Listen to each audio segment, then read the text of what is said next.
anyway, here's the question from Dave Wellman. Mr. Bill Whittle, we know you're sensitive to those of us with deeply held religious convictions, evangelical Christians, once and for all, lay out your personal spiritual journey, whatever the case may be. That's fair.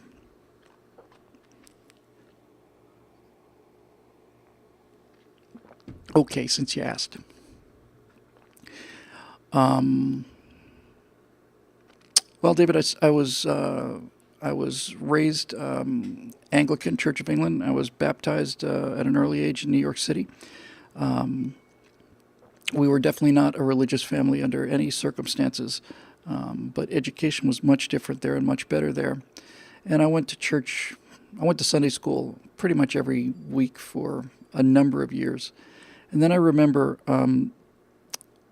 very clearly, because my mom would give us, she would come sometimes for Sunday, but not for Sunday school. And I remember that she would give us like change for the collection plate, something like that.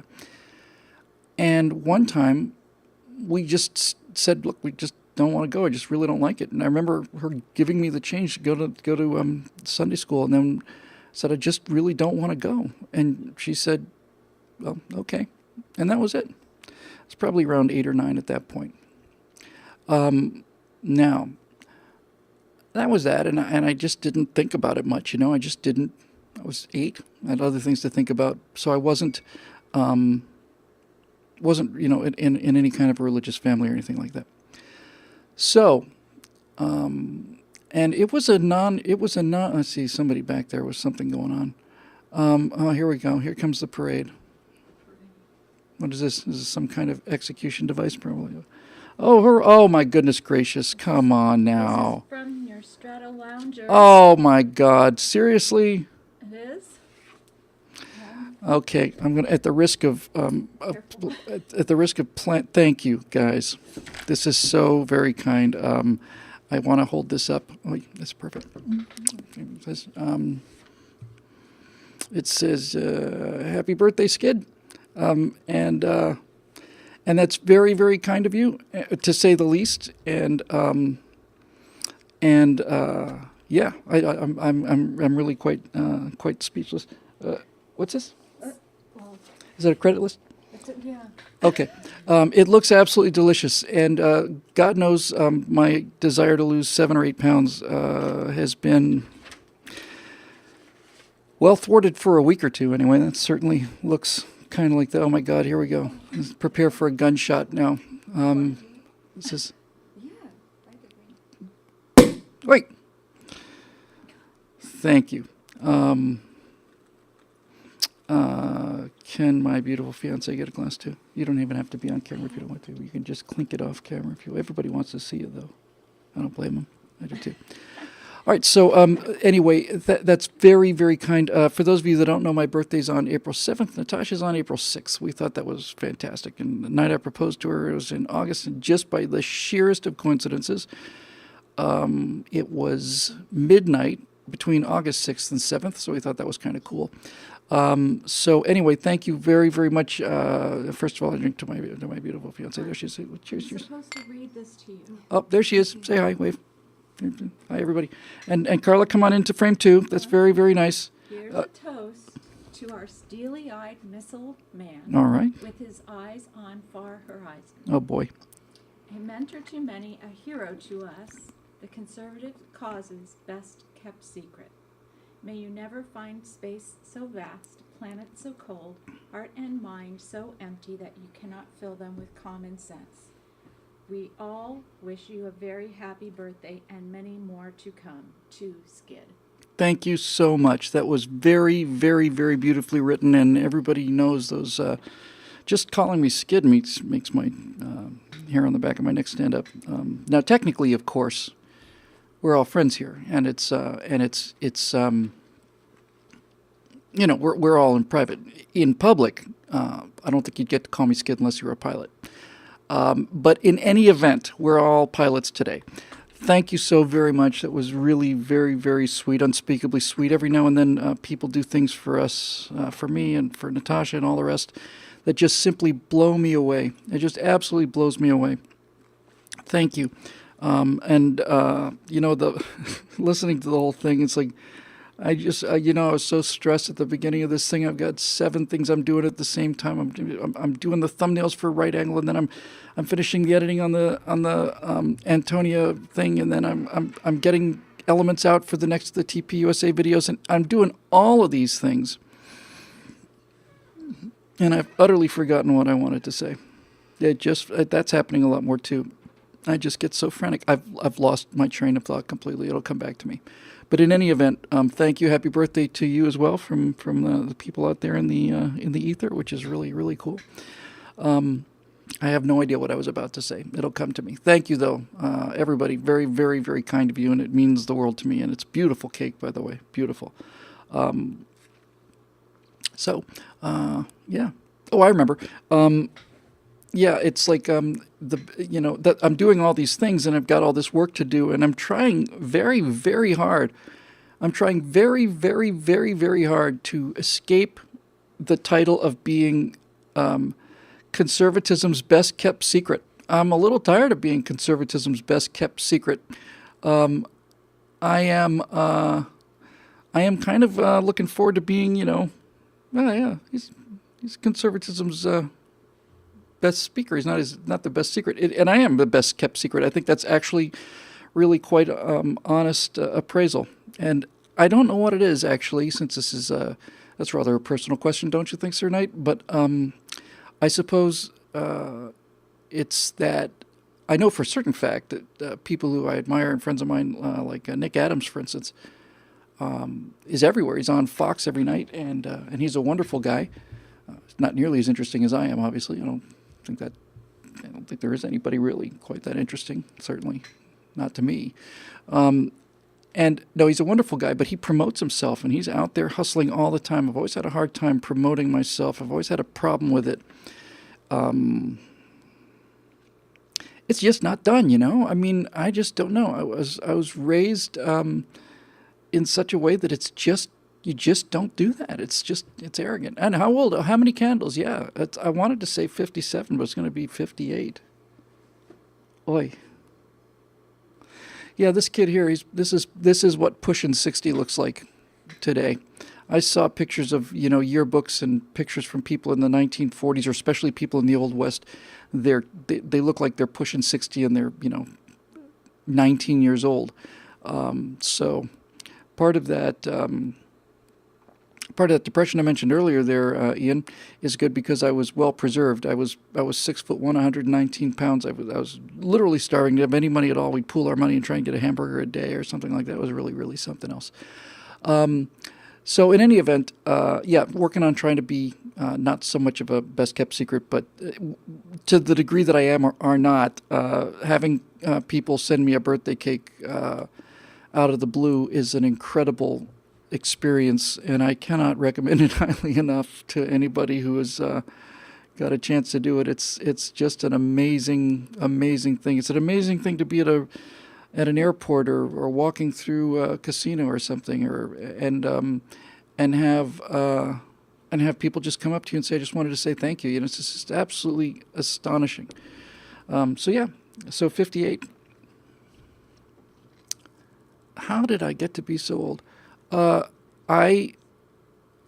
tell you what's really a little alarming, and that is that now I see people that I grew up watching on TV, and they were always older than me, but now I see them and they are shockingly old. I mean, just like, what happened? What happened? I saw, oh my God, I don't remember the actor's name, but the guy who played Al Bundy on Married with Children. I saw him recently. He looks like he's 900. He was in his 30s or 40s just like a couple of weeks ago, wasn't he? In any event, that's that. So anyway, back to the wonderful questions. So I pick up the story where I left off after declining with thanks to go to Sunday school. Thank you so much, Carla. Happy birthday. Thank you. There she goes. She's a star on the Stratosphere circuit. So that's where I left it, and I didn't think about religion at all. It wasn't on my radar. I didn't think about it at all. And then right around 13 or so, I got a job at the Miami Planetarium, and this is a very strange thing to say. Right at that time, I got to be really, really deeply into astronomy, and the more I got into astronomy, the more I thought, oh, this whole God thing's really just kind of dumb. You know, I mean, I saw all these steps, I saw amino acids, and I saw all this other stuff. I said, you know, it's just don't need it. And what's odd about that is you might think that that was a result of the nefarious scoundrels working at the planetarium, but the fact of the matter is, the biggest influence on me, without question, in my life, I think, was a guy who may possibly be watching this, named Phil Trick. And Phil was 10 years older than me. I thought he was solidly middle-aged. He would have been 23. And Ed O'Neill thinks. And Phil Trick was the older brother I never had. He was kind of the father I never had. Phil is the most morally decent person I think I've ever met. He's absolutely the best person I know, and he married the second best person I know. And if I know her better, I bet she probably's even better than Phil is. So there I was, hanging out, going to Sonny's Barbecue in Miami with these guys that were older than me. But Phil was a deeply religious guy, and he never pushed me. But I remember thinking, how come a guy this smart believes this kind of nonsense, really? I remember really thinking that. And then even I will say to my credit, well, there's got to be some reason why a guy this smart believes this. And so somewhere around 13 or 14, I entered this period of what I would probably call militant atheism, you know. This was where and so this is why I'm so easy. It's easy for me to deal with these people who are in this place still. I remember thinking, well, what else do you need? I mean, it's just fantasy. It's with people. It's a story people invented because they don't want to face the fact that they're going to die, and I just had nothing but scorn for it. Now, to be fair, not so much to me or anything, but to be fair, some of the arguments made by evangelicals, because when I was in Florida in Gainesville, I used to listen to religious radio all the time. They were just was on, and I used to listen to it all the time. But I was kind of listening to it all the time, kind of like, all right, what are they going to say next? And I heard so many arguments that they made, and the arguments were and remain absolutely ridiculous, just absurd. But put that aside. So, yeah, so for middle part of my life, I guess, most of the middle of my life, I was just, no, of course not. And had nothing but contempt for people who believed in it. I just thought, no, it's a shame that they can't, that they're so trapped in superstition. So I know what it sounds like when I hear it from other people. And then, because I'm in there. And as with so many other things I believe when I was young, I had a very solid opinion about things I knew nothing about at all, nothing. I was wrong about Ronald Reagan, and I was wrong about a lot of things, and I suspect I was wrong about this, although you never really know.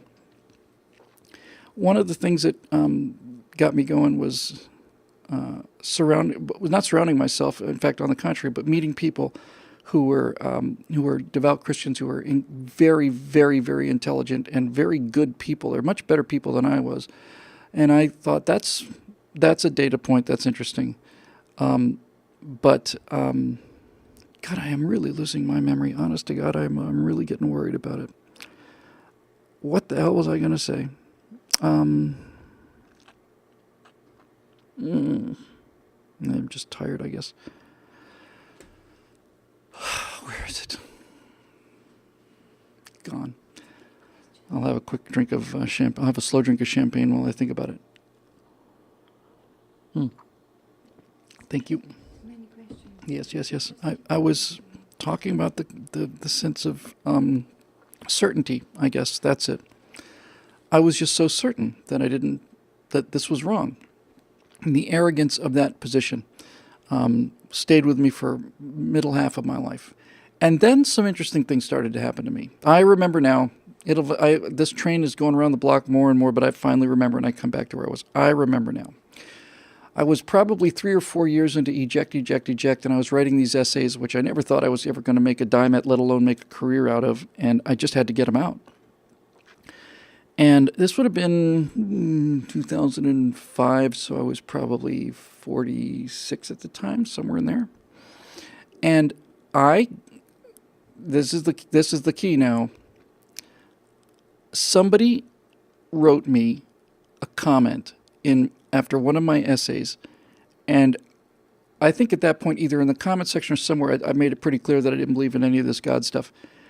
And a guy wrote me, I don't remember his name, and I don't remember anything other than him saying this. I suspect that your spiritual journey has not ended yet.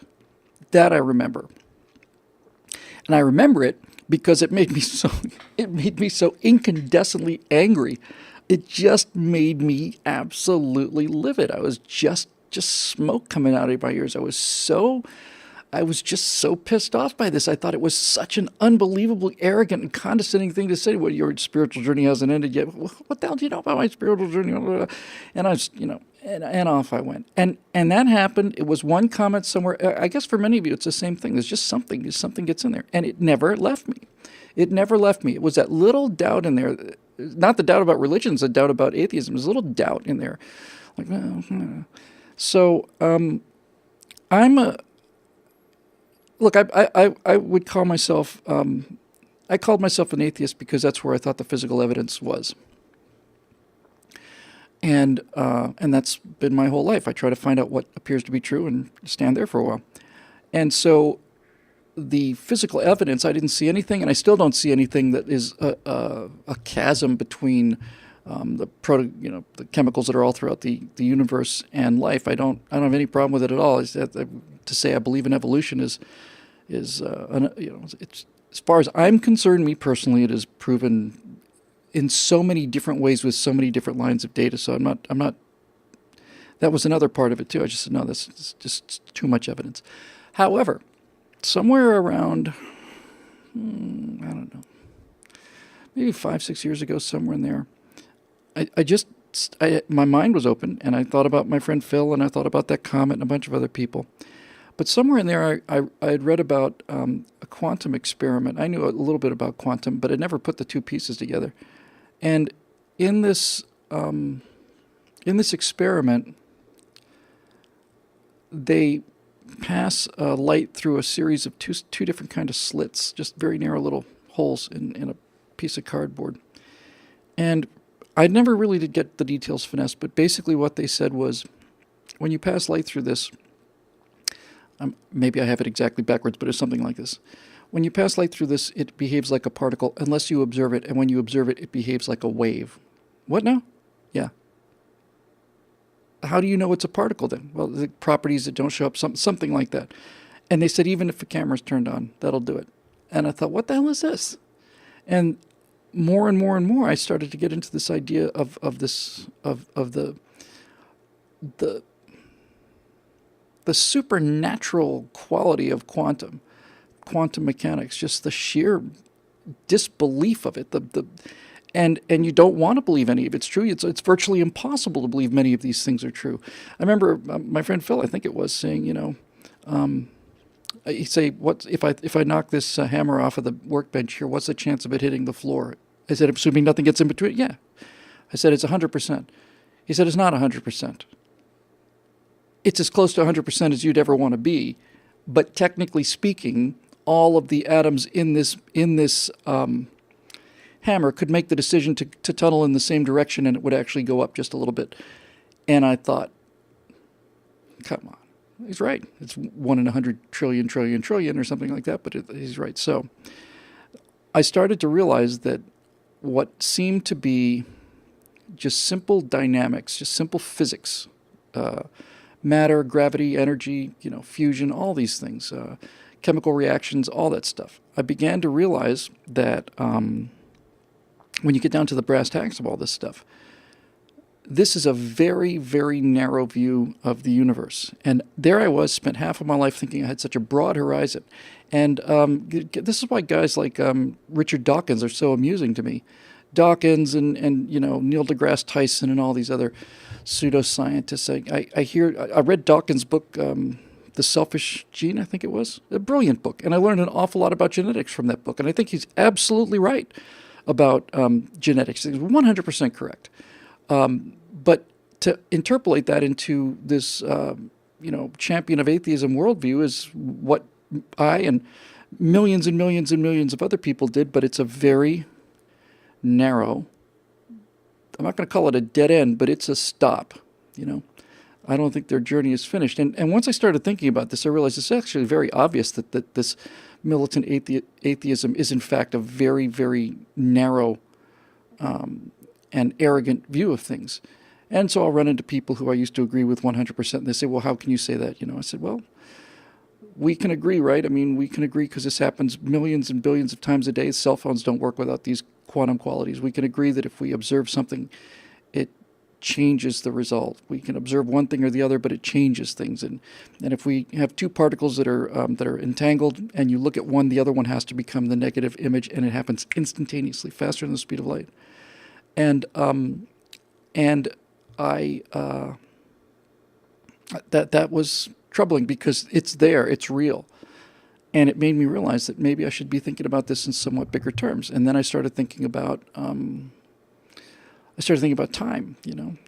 How I used to think is just cut and dried, right? Not much to it. The Earth goes around the sun, and things happen, and things in the past have already happened, and things in the future haven't happened yet, and that's it. And then I began to realize that physicists were also saying that there's so many things that they cannot explain using time. It just doesn't make sense in a lot of fundamental equations, that they just can't explain it other than to explain it as a spatial dimension, a fourth dimension in space that we're moving through at the rate of 1 second per second. And I thought that was damn interesting too. And I'd known since I was very, very young, since I was 13 or 14 in planetarium days, that the light we see is a very, very small little portion of the entire electromagnetic spectrum, that right at this exact second as we sit here, there are neutrinos that are coming up through the floor. The sun's emitting these particles that just go through everything, and the Earth might as well not be here. Sea of neutrinos is coming up around us all the time right now. And there's all kinds of things that are going on in infrared and so on that we can't see. And the walls are completely made out of glass. If I had radio eyes, because my cell phone works here, you see, then my phone is talking to satellites right now, even when I'm not calling anybody, even when nothing's going on, when I'm not using it, it's constantly going, it's just letting them know it's here. And if you looked at a radio station, this is the kind of thing I actually think is kind of fun to think about. You look at a radio station, and if the radio station, if you could see in radio, if the radio station was one color, and the color was getting brighter and fainter, and that's where the message was the brightness of the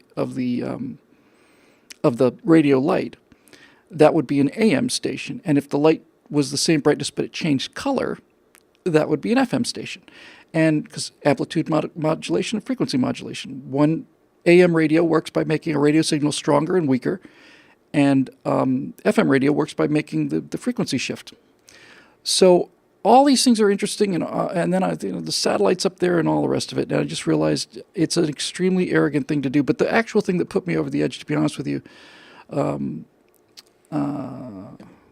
David, is, and I'll get to the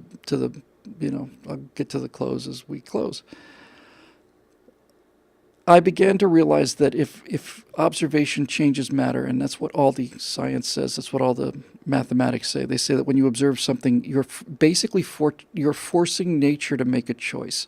That, hard to believe though it may be, the mathematics and any number of experiments that are just working every single day say that matter or any particular particle or something is neither here or there. We think it's, chance of this, chance of that. It's like, well, maybe it's a 30% chance that it is and a 70% chance that it isn't, which means that most of the particles out there are particles, let's say. It's not like that. They all exist in a state of both. They're both. The big story about Schrodinger's cat, the cat has got a 50-50 chance of being killed in this box, and when you open it up, what quantum says is that the cat doesn't know whether it's alive or dead until you open the box and somebody observes it. And when that observation happens, all these quantum events kind of cascade down, and the universe has to make a decision. This is all actually true. Strange, but it's absolutely true.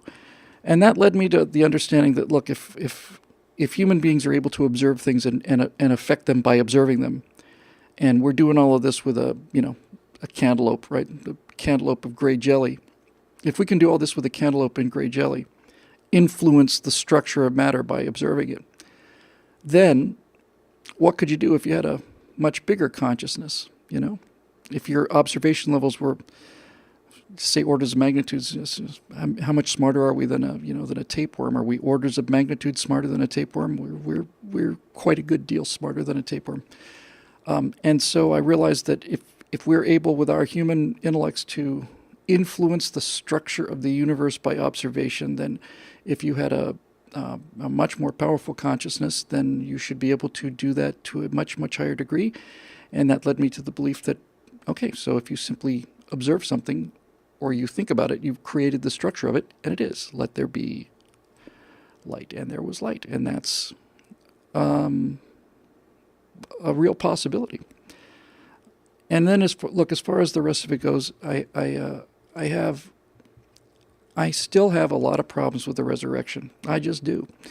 I know that drives a lot of Christians crazy to say that I really respect and admire his teachings and his stuff, and I do. And yet, when I say I have problems with the resurrection, I am confronted with this case that I just made, that a powerful enough observer can basically do anything he or she wants to. He or she, anything that consciousness wants to do can pretty much do. And the final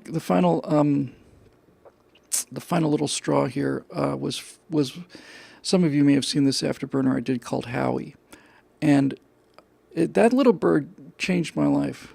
For those of you who didn't see it, I don't know if I told you all these details.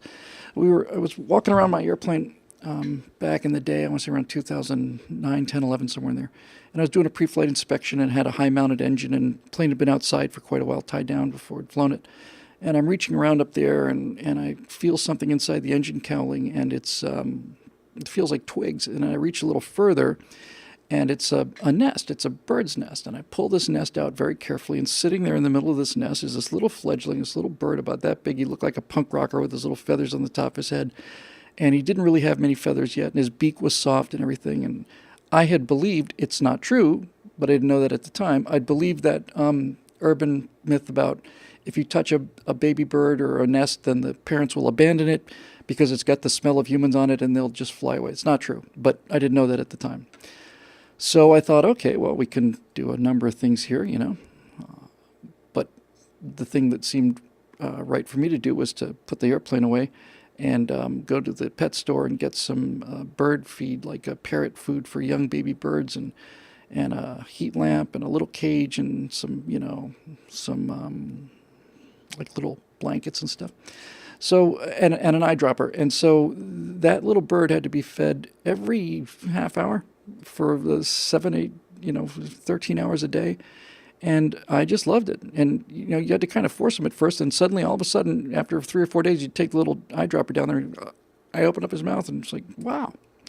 So I took him to work when I was working full-time at PJTV. And I had him in the back room. And I was trying to think about something to write about. And I was thinking about all these things. And that's when I realized that this bird thinks I'm its mom because I feed it. And I wrote the afterburner, took Howie on camera, and I basically held him up and I said, look, I have a general idea of how all this stuff works. In other words, I've got a general idea, a pretty good idea, I would say, that the reason you can see me now is because electrical current is exciting the electrons in that filament, which is giving off all kinds of different frequencies, including visible light, which is shining on me, being reflected back into a very cleverly focused piece of glass, which is bending the light at very precise angles and putting it onto a tiny little area about this big, where light is being recorded as electricity. It's being written in tiny little bursts of lightning, and that electrical pulse travels down through the cables, through here, goes through the control room and the switches and all the rest of it, to the back room where there are these hard drives spinning at 7,000 RPM, and a tiny little needle is moving across these disks, and it's writing these little data points very fast. And that's why you can see me right now. And I said, Howie doesn't get any of this stuff. And I could try to teach Howie how to fly an instrument approach forever, and he's never going to learn it. He's never going to learn it. He can't do it. You can't train a dog to do an instrument approach either. They don't have the horsepower. They don't have the horsepower. And it's just beyond their comprehension. And that's not hard to figure out, right? You cannot train a dog or a cow to do an instrument approach. It's beyond them. That's not something we're really used to understanding. We all understand that it's beyond them. Everybody knows that a cow can't perform brain surgery, even if you gave it the fingers. A cow's not going to be able to do mathematics because the cow just it's beyond its ability mechanically. It just doesn't have the horsepower, doesn't have the neurons. And that's when I had this major breakthrough thought. And I thought that means that there are so many things out there that are beyond, as far beyond my ability to comprehend as everything I just laid out is beyond Howie's ability to comprehend. And then I got to the point where it occurred to me that monkey brain here with the cantaloupe of gray jelly has on some way, in a very flat way, in a very two-dimensional way, I'd made that bird immortal for a period of time. That bird is recorded on video, and that pictures of that bird are out there right now on the internet. They're on hard drives around the world. And if I chose to, I could bring that bird back and look at it during the 10-minute period that I was recording this bird. And that occurred to me, well, okay, if we can do this, I mean, if we're magnificent species, don't get me wrong, it's not disdain in any way, but if these naked apes can do that, they can manipulate light, energy, electromagnetism, all of this, ceramics, manufacture these things. If we can do all of these things to record an image on a hard drive electronically, in order to save an image of this bird, how hard would it be to save an image of me? I mean, it would be certainly within the capabilities of a creature that's as far beyond me as I am above a flatworm to be able to preserve me, the essence of me, my consciousness. And the reason I know this is because we can do it in two dimensions. We can record an image of a bird. We can record a bird in 3D. So for a little period of time and space there, this bird is alive and we can go back and get it. And then I thought, well, why would God do that? Why would he save people? Why would he put them in an afterlife of some kind? Why would he do it? And then it occurred to me, he would do it because he can. And he would do it for the same reason that I didn't take Howie out of the airplane and take the bird's nest over to the garbage can and throw it away. Because I wanted to go flying that day, and if I wanted to go flying that day, then I could have just taken this bird and thrown it in the garbage can, or I could have just left it on the ground, or I could have even taken it over to the bushes if I really wanted to feel good. The result would have been the same. And I didn't do it. I decided I was going to save that bird if I could, and we did. So if I can do it, and God knows I'm not the most easy guy to get along with, if I have the ability to feel the kindness to try to preserve that little life, then I'd like to think that someone or something that much bigger or better than me would have the same motivations, and they would act on it. They would do it because they could. There'd be no ethical reason for it. There's certainly no command over them to do it, but they do it because it's the right thing to do. And once I started talking about that kind of language, the right thing to do, the morality of it, I just realized, okay, I don't know what's going on out there, and that's a big step towards wisdom, is making a dent on how ignorant you really are. So I realized that everything I believed was true within it was true to the degree that I'm looking at the world through a cocktail straw is true. But there were so many things that I wasn't considering and refused to consider because of arrogance, because I was sure I had it down. I was sure that this little brain here on this little planet, on this little monkey is all you need to figure out everything. That's why the universe makes perfect sense. You don't need God. And I suddenly just got to the place where I thought, I think it's probably a little more complex than that. Last thought on this particular topic, but to give you an idea of what I mean by saying that things are so much more complicated than we believe, let's say I asked you about Texas. And I said to somebody, tell me about Texas. And maybe I said that to somebody who lived in Texas. Tell me everything you know about Texas. And what would they do? Well, they'd get a map of Texas, and they'd tell me what the temperatures were, and they'd get a very detailed map of Texas. Maybe they'd have a map of Texas that was as large as a wall, and every single little road and every single little town was in there. Maybe even little street was in there. Maybe they used something like, like Google Earth, and they could show me pictures of the house. I could see every single house in Texas. I could see all the roads and everything. And that's what they would show me about Texas. That's not Texas. There's more going on in a pebble in a driveway in terms of the bacteria and everything on the pebble in the driveway in Galveston, Texas. There's more going on in the molecules that make up that pebble and all the bacteria that are on the surface. There's more interaction going on between any two pebbles in a driveway in Galveston than we can possibly comprehend. And that's Texas. It's part of Texas. And there's trillions and trillions and trillions of pieces of Texas just like that. That's when I began to realize, no. We have an amazing ability to do unbelievably great and clever things using models and maps, mental models and mental maps. But the map's not the territory.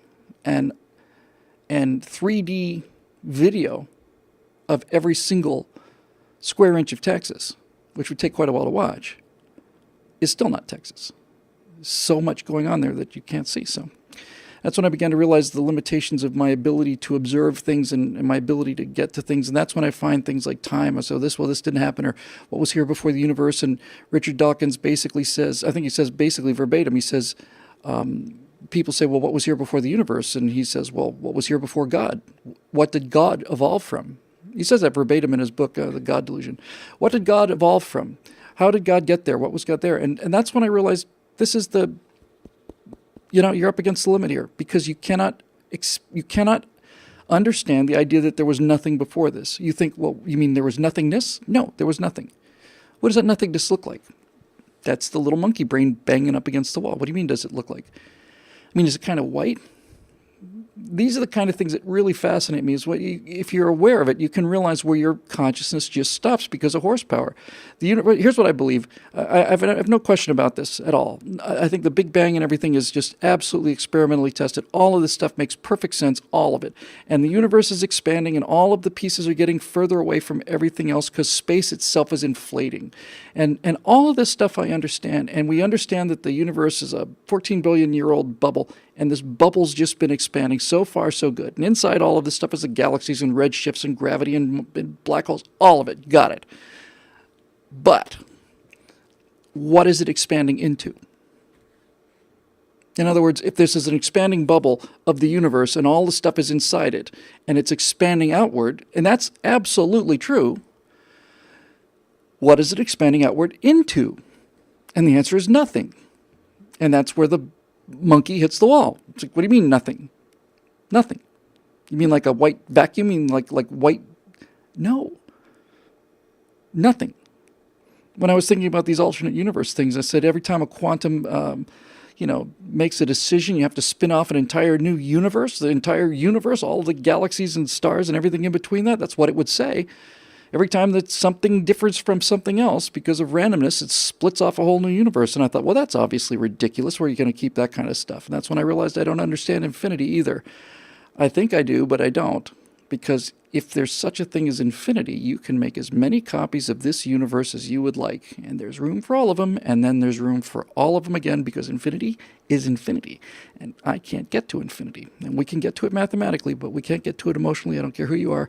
You don't have the horsepower. You don't have the neurons. So that's where I am right now. I'm in a place where I believe that that forces beyond my ability to comprehend do good for the sake of doing good, and that they do good with what we would consider to be godlike powers because they are.